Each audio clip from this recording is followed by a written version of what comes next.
어느 날 한 제자가 부처님께 조용히 다가와 예를 올렸습니다.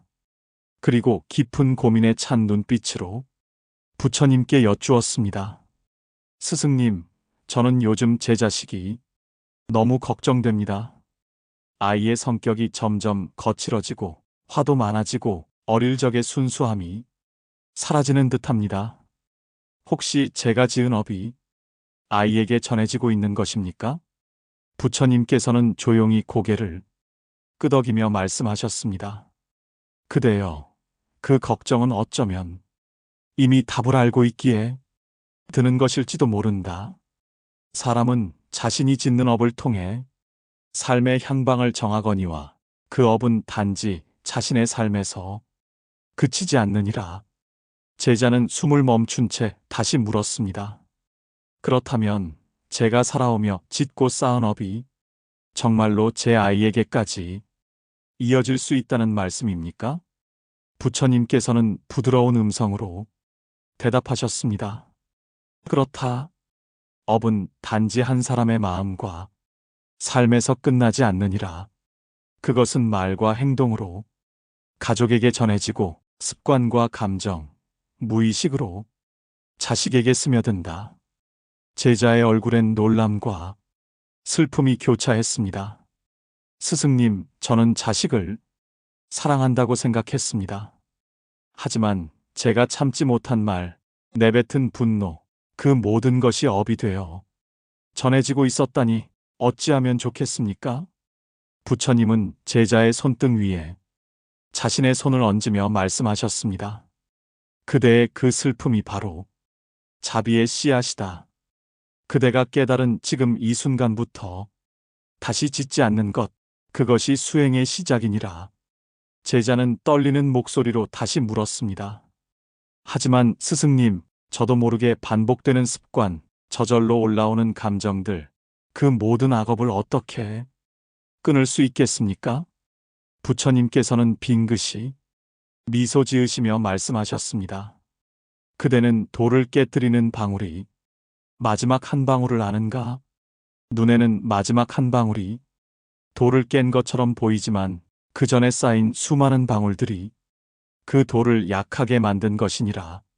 업을 끊는 것도 그러하니 오늘 참은 분노, 오늘 나눈 따뜻한 말, 오늘 드린 기도, 그 모든 것이 쌓여 결국 그대의 업을 깨뜨릴 것이다. 제자는 고개를 깊이 숙이며 말했습니다. 스승님, 저는 앞으로 말 한마디도 조심하겠습니다.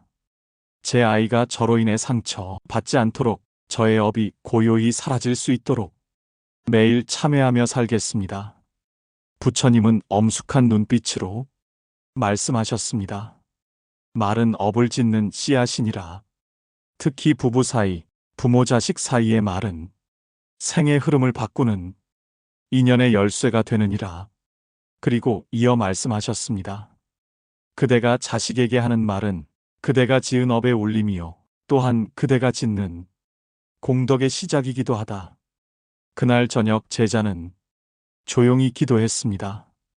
이 말이 업이 되지 않게 하소서. 이 눈빛이 상처가 되지 않게 하소서. 이 침묵이 벽이 되지 않게 하소서. 며칠 후 또 다른 제자가 찾아왔습니다. 그는 부처님 앞에 앉자마자 고개를 숙이며 울먹였습니다. 스승님, 저는 아버지를 미워했습니다. 어릴 때부터 화내는 모습, 거짓말하는 모습, 폭언을 들으며 자랐습니다. 그런데 지금의 제 모습이 그 아버지와 너무 닮아가고 있다는 사실이 무섭습니다. 부처님은 잠시 눈을 감고 고요한 음성으로 말씀하셨습니다. 그대가 그 아버지를 닮았다는 것은 업이 아직 그대 안에 머물고 있다는 뜻이다. 제자는 눈물을 흘리며 말했습니다. 저는 절대 저렇게 되지 않으리라 다짐했는데 왜 이렇게 비슷해지고 많은 것입니까? 부처님은 조용히 대답하셨습니다. 업이란 다짐만으로는 끊어지지 않는다. 업은 오직 알아차림과 실천으로 사라지느니라. 그대가 지금 눈물 흘리는 그 자각, 그것이 바로 업을 멈추는 첫걸음이다. 그리고 말씀을 이으셨습니다. 그대가 자식을 바라보며 그 눈빛 속에 자비를 담는다면 그 악업은 선업으로 전환될 수 있다. 업은 돌이킬 수 없다. 말하지 말라. 업은 새롭게 지을 수 있다. 시간은 흘렀고 제자는 부처님의 가르침을 따라 하루하루를 정성껏 살았습니다. 그는 말조차 아껴가며 자식에게 늘 밝은 얼굴을 보여주려 노력했습니다. 그리고 마침내 자식이 말했습니다. 아빠, 요즘은 집이 참 따뜻해졌어요. 그 말에 제자는 눈물 속에서 미소 지었습니다. 부처님은 그 소식을 듣고 말씀하셨습니다. 그대의 업이 복으로 바뀌는 순간 그대의 자식도 평화를 배우는 것이니라. 이처럼 업은 사라지는 것이 아니라 멈추고 알아차리고 바꾸는 것입니다. 지금 이 순간에도 우리는 업을 짓고 있습니다. 화가 날 때 말을 삼키는 것, 거짓을 말하고 싶을 때 진실을 선택하는 것, 탐욕이 올라올 때 나눔을 택하는 것, 그 모든 순간이 수행입니다. 부처님께서는 말씀하셨습니다. 과거는 돌이킬 수 없지만 미래는 지금 짓는 업에 달려 있다. 그리고 그날 밤 부처님께서는 제자들에게 다시 말씀을 이어가셨습니다. 그대들이 이 생에서 겪는 고통은 단지 지금 이 순간의 결과가 아니니라. 그것은 지난 생에서 지은 업이 지금 이 삶의 조건으로 드러나는 것이며 또한 이 순간 지은 마음이 미래의 삶을 결정하느니라. 그 자리에 있던 한 젊은 수행자가 물었습니다. 스승님, 그렇다면 저희는 결국 업의 굴레에서 벗어날 수 없는 운명입니까? 부처님께서는 조용히 웃으시며 말씀하셨습니다. 그렇지 않다. 업은 굴레가 아니라 거울이다. 그대가 무엇을 비추고 있는지를 알려주는 것이다. 어리석은 자는 업을 탓하며 원망하고 지혜로운 자는 업을 알아차리고 수행하느니라. 또 다른 제자가 말했습니다. 스승님, 저는 저 자신을 원망하고 있습니다. 왜 이토록 부족하고, 왜 이리 쉽게 분노하고, 왜 이렇게 바르게 살지 못하는지, 그런 저를 보면 자식에게도 미안합니다. 부처님은 그의 말을 끊지 않고 다 들으신 뒤 자비로운 눈빛으로 말씀하셨습니다. 그대여, 그 미안함이야말로 공덕의 시작이다.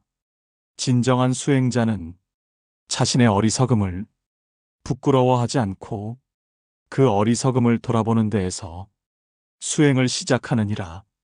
자식에게 가장 큰 가르침은 완벽한 부모가 되는 것이 아니라 참회할 줄 알고 다시 시작할 줄 아는 모습을 보여주는 것이다. 그 말을 들은 제자는 눈물을 흘리며 조용히 절을 올렸습니다. 부처님께서는 계속 말씀하셨습니다. 말과 행동은 업이 되고 업은 자식의 눈빛과 몸짓으로 되돌아온다. 그러니 그대가 지금 짓는 말 한마디, 지금 품은 생각 하나가 자식의 성품이 되고 그대의 다음 생이 되느니라.